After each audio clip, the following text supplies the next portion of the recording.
야, 이거는 뭐 사람마다 생각이 다를 것 같긴 한데요. 저의 경우에는 모든 사람을 만족시킬 수는 없다고 생각해요. 사실 모든 사람 만족시킬 수 없고, 제가 이건 업무 경험 때문에 많이 느끼게 되었는데, 안 맞는 사람을 억지로 좋게 만들고 원활한 관계를 만드는 데 쓰는 에너지를 나에게 잘해주고 나랑 잘 맞는 사람에게 분배해서 쓰면 훨씬 효과적이라고 생각합니다. 저는 무조건 모든 사람과 뭐 원만한 관계를 유지하기 위해서 노력을 하는 거는 오히려 조금은 효율적이지 않다고 생각을 하고, 제가 유튜브 채널 운영하면서 느낀 걸 말씀드리면은, 당연히 제 유튜브 채널에도 악플도 달릴 거고 여러 가지 견해가 달려요. 근데 뭐 견해가 다른 거는 저는 뭐 당연한 거라고 생각해요. 왜냐면 의견이 다른 거니까. 근데 정말 그 무지성으로 정말 그냥 악플을 다신 분들이 있어요. 솔직히 아시겠지만. 그래서 이 무지성으로 악플을 다는 거, 이 부분을 제가 어떻게 설득을 하겠습니까? 사실은 합리적인 어떤 삶에 대한 의견 교환이 아니라 뭐 그냥 어떤 분이 그냥 저를 비난하고 싶어서 비난을 하는 건데, 그걸 뭐 할 방법은 없는 거죠. 그래서 그 조직 생활에서도 이제 그런 부분이 좀 문제가 되신 분도 있어요. 특히 상사분이 만약에 안 맞을 때, 이게 제일 문제거든요. 상사나 어떤 조직 생활에서는 저는 어떻게 보냐면은, 여기서부터는 전략이 좀 필요한데, 그 사람을 나를 좋아하게끔 만드는 것도 필요하겠지만요. 저는 어떤 전략을 주로 선택을 하냐면, 그분이 아니더라도 내가 어떤 여러 가지 어떤 고과나 이런 평가를 받을 수 있는 시스템을 만들려고 노력해요. 그러니까 가령 이런 거죠. 어떤 팀이 있고 어떤 부서가 있는데, 부서에 부장님이 계신데 그분한테 제가 찍혔어요. 그러면 그 부에서 프로젝트도 물론 열심히 해야 되겠지만, 내가 외적으로 다른 어떤 프로젝트 같은 거를 좀 회사 내 다른 프로젝트에 참가를 해서 그 참가를 하면서 거기서 인정을 받으면은 그래도 이제 여러 가지 또 평가를 받을 수 있는 방법들이 생기는 거죠. 근데 그 부에서만 있으면 사실 그 부장님한테 찍힌 이상 어려움을 많이 경험할 수밖에 없잖아요. 그러니까 이런 거를 좀 이렇게 만들려고 새로운 시도 같은 걸 좀 할 거고 노력을 할 것 같아요. 그리고 정말 상사분하고 안 맞는다라고 하면은, 이거는 이제 너무 안 맞는다 그러면 일단은 첫 번째는 내가 실제로 잘못하고 있는 게 없는지는 한번 체크해 보되, 이거 내가 아무리 생각해도 내가 잘못하는 건 없는 것 같아. 그러면은 이제 저는 이직을 고민하는 편이에요. 예. 그래서 이제 그럴 수밖에 없는 거죠. 이제 절이 싫으면 중이 떠나야 되니까. 예. 그거는 어쩔 수 없지 않을까 이렇게 생각을 하고 있습니다. 그 대신 그 전에 쉽게 그러지 말고 노력을 최대한 해보고. 보통은 그게 학교에서 만난 친구들, 그리고 이제 사회에서 만난 친구들부터 좀 달라지는 것 같은데, 이제 학교에서 만난 친구들은 그때는 어떤 이해관계가 걸려있지 않다고 생각을 해요. 저는 이해관계가 상대적으로 사회생활보다는 적게 걸려있고, 그리고 강제적으로 같은 환경 속에 집어넣어져 있기 때문에, 그래서 자연스럽게 친해지는 것 뿐이지, 실제로 정말 생각을 공유하고 20대 30대가 되어가면서 계속 관계를 유지할 수 있을지는 저는 장담 못한다고 생각을 하거든요. 그러니까 원래도 그런 데다가 사실 20대 30대가 되면은 삶이 달라진다고 저는 늘 생각을 해요. 그래서 제가 인간의 본성 중에 가장 많이 느끼는 게 이제 질투거든요. 이건 제가 이제 찰리 먼거라고 이제 원래 이제 버크셔 해서웨이 부회장이셨던 분을 되게 좀 존경하고 좋아하는데, 그분도 이제 인간의 본질적인 원리로 욕망보다는 질투를 얘기를 하셨어요. 그러니까 뭘 원해서 한다기보다는 제가 잘하는 게 배가 아픈 거죠. 그래서 뭔가 행동을 하는 게 많다, 이런 얘기를 하셨는데, 저도 이 부분에 좀 동감을 해요. 그래서 20대 30대 되면은 이제 어느 정도 동일한 환경 속에서 자랐고 비슷한 환경 속에서 자랐다고 하더라도 계속해서 시간이 가면서 이제 삶의 행적이 많이 바뀌어 있겠죠. 경로도 많이 바뀌어 있고, 그리고 솔직히 차이가 좀 벌어져 있겠죠. 차이가 벌어져 있을 수밖에 없죠. 그러니까 이러다 보니까 기존의 인간관계가 이제 옛날에 비슷한 상황일 때는 유지가 되다가 점점 이제 주변을 보면서 질투와 시기심을 느끼게 되고 자연스럽게 멀어진다고 생각을 하는 거죠, 저는. 그리고 그렇게 살아가다 보고 이제 환경이 달라지면서 기본적인 생각도 달라지기 때문에 만나서 할 이야기가 없어지고 공유할 만한 관심사가 없는 거죠. 예를 들면 어떤 친구는 해외 축구를 아직도 보고 있어요. 제 친구 중에 그런 친구 있는데, 해외 축구 막 새벽에 보고 저한테 연락을 해요. 아, 오늘 뭐 봤냐? 저희 뭐 구단이 이겼다 막 이래가지고 막 연락을 해요. 그러면 이제 저도 적당히 반응해주거든요. 아, 그러냐? 어제 너무 피곤해서 먼저 자서 못 봤다. 아, 이제 하이라이트나 봐야겠네. 막 이런 식으로 반응해주거든요. 근데 이제 저는 솔직히 지금 해외 축구에 관심이 없어요. 그러면 이 친구랑 뭐 따로 만나서 할 얘기가 없는 거예요. 예, 만나면은 이 친구는 해외 축구 얘기만 하고 있으니까 저는 들어주는 얘기만 하는데, 그러니까 이러다 보니까 점점 자연스럽게 좀 멀어지는 거 아닌가 이렇게 생각을 많이 하고 있습니다. 그리고 저는 또 핵심적인 포인트가 결혼이라고 생각해요. 결혼을 한 사람과 안 한 사람은 너무나 삶의 방식이 달라지기 때문에, 예를 들면 이제 내가 부양해야 될 가족이 있고 부양해야 될 자녀가 있는 사람과 그렇지 않은 사람은 사실 세상을 보는 눈이 달라질 수밖에 없다고 생각하거든요. 그래서 이것도 굉장히 큰 영향을 준다. 이게 보통 저희가 이제 20대 때 직업 선택, 그 다음에 30대 때 그 배우자나 결혼과 관련한 선택, 이거를 진행을 하기 때문에 이 주요 포인트가 20대, 30대 다 있는 거죠. 그러니까 이 기간을 지나면서 기존의 관계를 유지하기가 되게 쉽지 않다, 이렇게 생각을 하고 있어요. 저는 일단 두 가지인 것 같아요. 겸손하면서 관용? 어떤 사람이 잘못된 대응을 했다고 해도 어느 정도는 그냥 이해하고 넘어갈 수 있는 수준의 사람. 저는 이게 근데 간단한 게 아니라고 생각해요. 왜 그러냐면 저는 관용은 기본적으로 이해력에서 비롯된다고 생각을 하거든요. 특히 사람에 대한 이해. 내가 어떤 사람이 와서 뭐 실수를 했어요. 근데 이거를 받아들이려면 저 사람도 어떤 사정이 있겠지, 어떤 상황이 있었겠지, 뭐 실수를 할 수도 있지. 이런 부분에 대한 이해가 필요한 거죠. 그리고 그 사람은 왜 저런 행동을 했을까를 이제 본능적으로 어느 정도 캐치를 할 수 있는 사람. 이러면은 저 사람이 뭐 순간적으로 저렇게 화가 나서 그랬을 수도 있겠구나. 이렇게 생각을 할 수가 있겠죠. 그래서 저는 관용을 하려면은 사람에 대해서 이해하는 능력이 많이 필요하다고 생각을 하는데 그런 분들의 경우에는 좋은 인성을 가지고 있다는 얘기를 많이 듣는 것 같고요. 그 다음에 이제 이거와 자연스럽게 연결되는 게 겸손인 것 같아요. 이 겸손은 뭐냐면 나랑 저 사람이 생각이 다를 수 있고 그리고 삶이 다를 수가 있고 이거를 인정하고 실제로 이해를 해야지 겸손해질 수 있다고 생각을 하거든요. 그리고 또 하나 겸손은 또 어떤 게 있냐면 끊임없이 자기를 좀 더 나은 사람, 그러니까 인성이든 아니면 여러 면에 있어서 나은 사람으로 만들려고 하는 사람들이 굉장히 이제 좀 좋은 사람이라는 평가를 듣는 것이 아닌가. 그리고 그런 사람인데 겸손하지 않을 수가 없는 거죠. 왜냐하면 그 겸손이라는 거는 나의 부족함을 깨우치는 거잖아요. 근데 끊임없이 노력을 하고 있다는 거는 내가 부족한 점이 많다라는 걸 알고 있다는 뜻이거든요. 그 내가 이제 굉장히 오만하신 분들은 좋은 인성을 갖고 있다는 평가 잘 못 듣는데 보통 오만하신 분들의 특징이 세상이 되게 좁다는 거예요. 그러니까 그분이 이해하고 있는 세상이 좁기 때문에 이해력이 떨어지는 거고 또 내가 스스로 우월감을 느끼고 있으니까 노력도 안 해요. 근데 이게 무슨 부작용이 있냐면 노력을 안 하니까 세상이 더 좁아져요. 좁아지니까 그러니까 점점 더 좁아지고 점점 더 이제 이기적이고 이런 식으로 변하게 되는 거죠. 제가 생각했을 때는 그래서 겸손과 관용 그리고 이거는 이제 사람이 이제 계속해서 꾸준히 노력을 하고 이런 사람들이 이제 겸손해질 수밖에 없고 관용을 많이 베풀 수밖에 없다 이렇게 생각을 하는 거죠.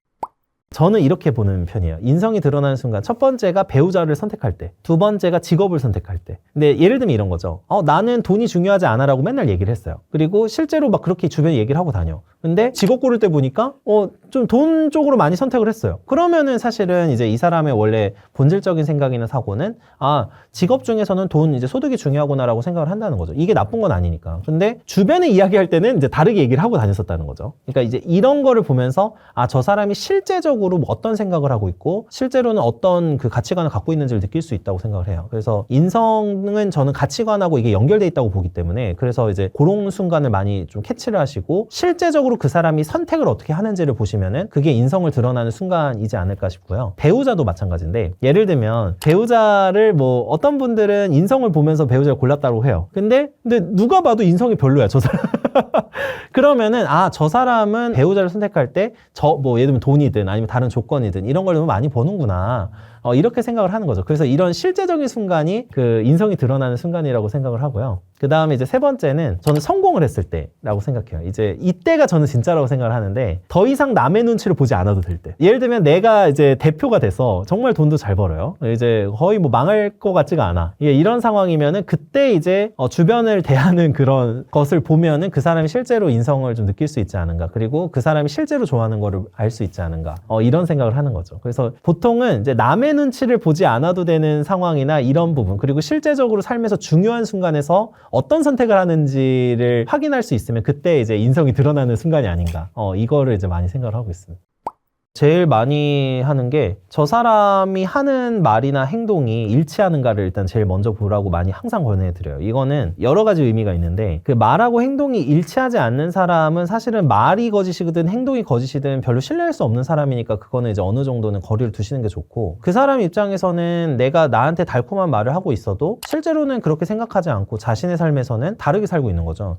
그런 사람의 조언은 어느 정도 걸러서 들어라. 그리고 그 조언이 사실 내 삶을 망칠 수 있다고 생각을 해야 됩니다. 그래서 이제 그런 분들을 좀 거르라고 말씀을 드리고 그 다음에 이제 두 번째는 내가 저 사람하고 있으면 에너지를 뺏기는 사람들 내가 어떤 거를 노력하려고 하고서 이제 준비를 하고 있는데 살짝 그 친구한테 얘기를 했어요. 그러면은 그 친구가 이렇게 얘기하는 거죠. 그거 해봤자 되겠어? 뭐 그거 해봤자 뭐 안 될 텐데 그거 너무 어렵지 않아? 막 이런 식의 얘기를 하는 거죠. 그러니까 이런 친구들은 어떤 걸 새롭게 시도를 한다고 하더라도 그런 표현을 쓸 거예요. 그러니까 이런 사람들은 만나봐야 소용이 없고 그 계속해서 이런 이야기를 듣다 보면은 실제로 의지가 있었다고 하더라도 점점 사그라들거든요. 그러니까 없어지거든요. 그러니까 이제 이런 분들을 만나는 거는 그 발전이나 이런 거에 도움이 안 되니까 최대한으로 많이 피하시라고 조언을 드리죠. 그리고 좀 너무 술을 좋아하고 좋아하거나 이제 유흥을 좋아하는 분들, 그러니까 이런 분들도 똑같아요. 에너지가 소진돼요, 그쪽에. 그러니까 내가 어떤 목표를 잡고 있는 게 있는데 이 목표를 잡고 있었던 게 계속해서 옅어지거나 이제 흐려질 수가 있는 거죠. 그러니까 에너지가 소진될 수가 있으니까 그런 분들은 조금 거리를 두시라고 많이 말씀을 드리죠.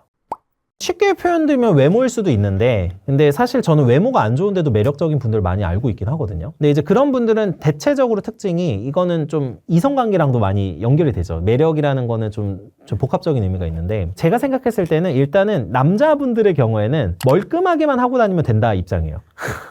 너무 지저분하게만 하고 다니시지 않으면, 외모로서 기본적인 관리만 조금 하시면은 아주 막 그렇게까지는 외모로 욕을 먹을 일이 많지는 않다고 생각을 하고요. 그 다음에는 이제 아까 말씀드린 대로 여유가 있는 사람이 좀 매력이 있다고 생각해요. 여유가 있는 사람. 이제 여유라는 거는 제가 생각했을 때는 어떤 것에서 나오느냐면 자신의 삶에 대한 자신감에서 나온다고 생각해요.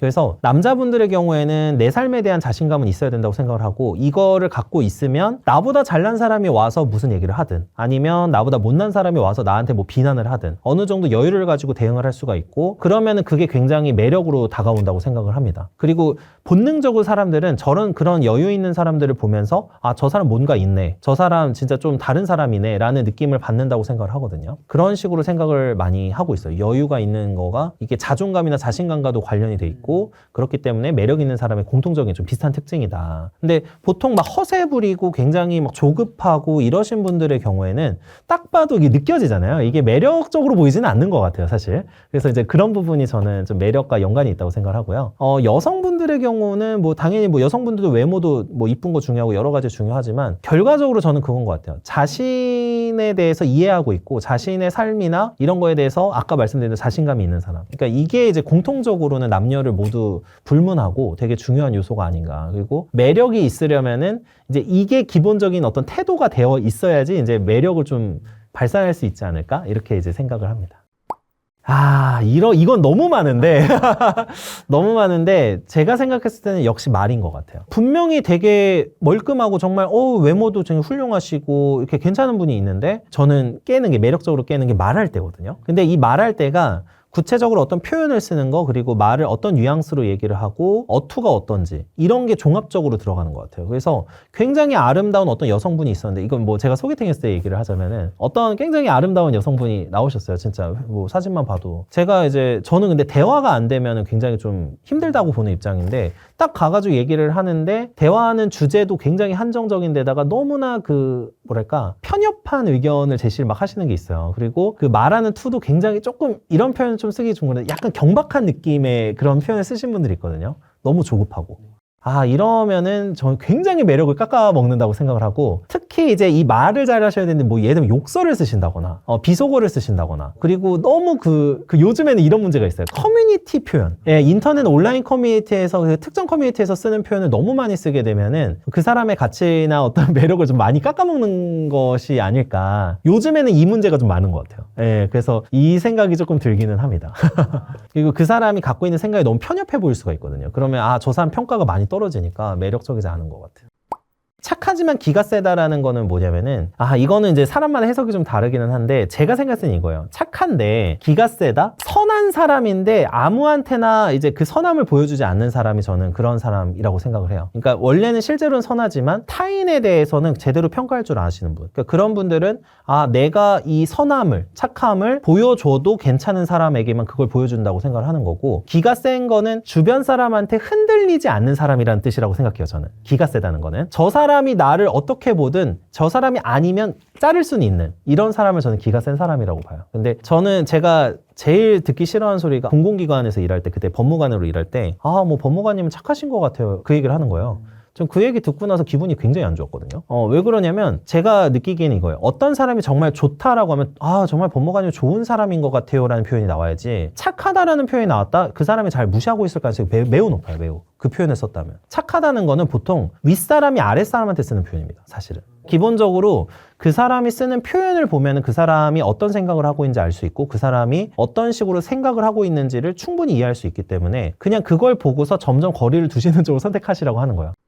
제가 생각했을 때는 어떤 전략을 쓰는 게 좋다고 생각하냐면은 사람을 거르는 식으로 가셔야 돼요. 그러니까 예를 들면 내가 아는 친구가 있는데 저 친구가 나를 계속해서 이용을 하는 것 같아. 그러면은 그 친구를 그냥 연락을 하고 만남을 계속해서 끊어야 되는 거죠. 그냥 그 사람을 계속 만나면 그 사람의 부탁이나 그 사람의 뭐 예를 들면 착하니까 호구로 보는 이거를 바꿀 수가 없는 거죠. 그리고 보통 내 스탠스, 그러니까 내가 사람을 대한 스탠스를 바꾸려면은 기존에 만나던 사람을 계속 만나면 안 돼요. 그냥 아예 만남의 풀이나 모임을 하는 사람을 완전히 바꿔줘야지 가능한 거지. 예를 들면 내가 소꿉친구 있던 이제 초등학교 때부터 알고 지내던 그런 친구한테 갑자기 다른 스탠스를 취하면 어차피 그거는 제대로 될 수가 없다고 생각을 하거든요. 그래서 착하게 생각하거나 주변에서 나를 호구로 생각을 한다라고 하면은 저는 그냥 아예 거리를 두는 쪽으로 갔었고요. 그 대신 저는 어떤 방식을 선택을 하느냐, 앞에선 웃어요. 저는 쓴소리 할 필요 없다고 생각해요. 앞에서 쓴소리 할 필요도 없고 그 사람한테 너 왜 나를 이렇게 쉽게 보니 이런 얘기 할 필요도 없어요. 그냥 연락을 끊으면 돼요. 네, 근데 끊는 걸 의도적으로 끊는 게 아니라 뭐 예를 들면 카톡이 왔다 그러면 카톡 할 때 바로 반응하지 않으시면 돼요. 한 2, 3일 내가 그때 좀 바빠가지고 연락 못했다 미안하다. 네, 그냥 그런 식으로 자연스럽게 멀어지는 쪽으로 저는 구성을 하는 편이에요. 이러면 적을 만드는 것도 아니고 그냥 자연스럽게 관계가 소원해지는 그런 상황이 되는 거죠. 그냥 한마디로 말씀드리면은 내가 잘 됐는데 진심으로 좋아해주는 사람. 근데 이게 너무 드물어서 제가 보통 제 영상에서 자랑하지 마라, 잘 된 거 얘기하지 마라 맨날 말씀드리긴 해요. 이건 친구라도 잘 말씀드리지 말라고는 하는데 만약에 진짜 친구라고 하면은 정말로 진심으로 좋아해줄 겁니다. 그러니까 내가 잘 됐을 때 진심으로 좋아해주고 그리고 좀 좋은 친구라면 나 너한테 이거 잘 됐으니까 좀 배우고 싶다 이런 얘기가 나와야 돼요. 근데 대부분은 그런 얘기를 하는 게 아니라 상대방의 성과를 계속해서 끌어내리려고요. 까내리려고요. 그래서 뭐 쟤는 운이 좋아서 그랬겠지, 뭐 아니면 이건 운이잖아, 뭐 이런 식으로 끌어내리는 거죠. 그러니까 이런 분들은 거리를 두되 만약에 이제 정말 좋은 일 있을 때 진심으로 좋아해주고 오히려 이거를 나도 좀 알려줘, 내가 한번 열심히 한번 해볼게 이런 친구들이라고 하면은 그래도 계속해서 연을 이어가도 좋고, 또 반대로 또 이런 것도 있는 것 같아요. 내가 그렇게 할 수 있는 사람이어야 된다고 생각을 하거든요. 그래야지 이제 상대방도 그런 사람들만 주변에서 모이게 되는 거니까 이게 이제 상호적이라는 거죠. 그러니까 저 사람은 다른 사람의 시기 질투 안 해. 근데 나는 다른 사람 시기 질투하고 있어. 그러면은 이제 관계가 저는 지속되지 않을 거라고 생각하거든요. 그래서 이게 이제 동시에 이루어지면은 되게 좋은 관계가 되지 않을까. 제가 인생의 커닝 페이퍼라는 책을 썼는데 제 그 채널명을 좀 따서 썼어요. 근데 이제 취지는 어떤 취지냐면 다른 분들의 삶이나 또 어떤 실패 이런 거를 보면서 시행착오를 줄이자는 개념이에요. 그래서 제가 책을 좀 좋아하는 편이었는데 독서는 뭐냐면 내 시간을 벌어다 주는 겁니다. 그래서 제가 아까 찰리 먼거 좋아한다고 말씀드렸었는데 찰리 먼거가 했던 말 중에 다른 사람의 경험이나 역사적인 어떤 그런 상황들 이런 걸 통해서 배우지 못하는 사람만큼 어리석은 사람은 없다라는 거예요. 그러면 그 사람은 일일이 다 경험을 해봐야지 아는 사람이 되는 거잖아요. 근데 이제 현실적으로 그러긴 어려우니까. 그래서 제 책의 이제 컨셉은 상대적으로는 조금 어떤 방향성이나 이런 걸 설정하는 데 있어서 조금 더 인생 선배들이나 먼저 걸어봤던 분들, 그리고 이제 어떤 길을 걸었는데 좀 실패를 하셨다라고 하면은 그 실패 같은 거를 조금 배움으로 삼아서 나는 그쪽으로는 가면 안 되겠구나. 그러니까 타산지석으로 삼고 여러 가지 이제 반면교사로 삼아서 시행착오를 줄이게 된다고 하면은 훨씬 더 좀 삶이 좀 풍요롭지 않을까 이런 생각이 들어서 쓴 책이고요. 그래서 여러 가지 뭐 결혼에 대한 관계에 대한 얘기도 하고 또 마인드셋에 대한 얘기도 합니다. 그래서 이제 이런 부분에 대한 궁금증이 있으신 분들은 한번 제 책을 구매해 주시면은 좀 나쁘진 않지 않을까 이렇게 생각을 조심스럽게 해봅니다. 네.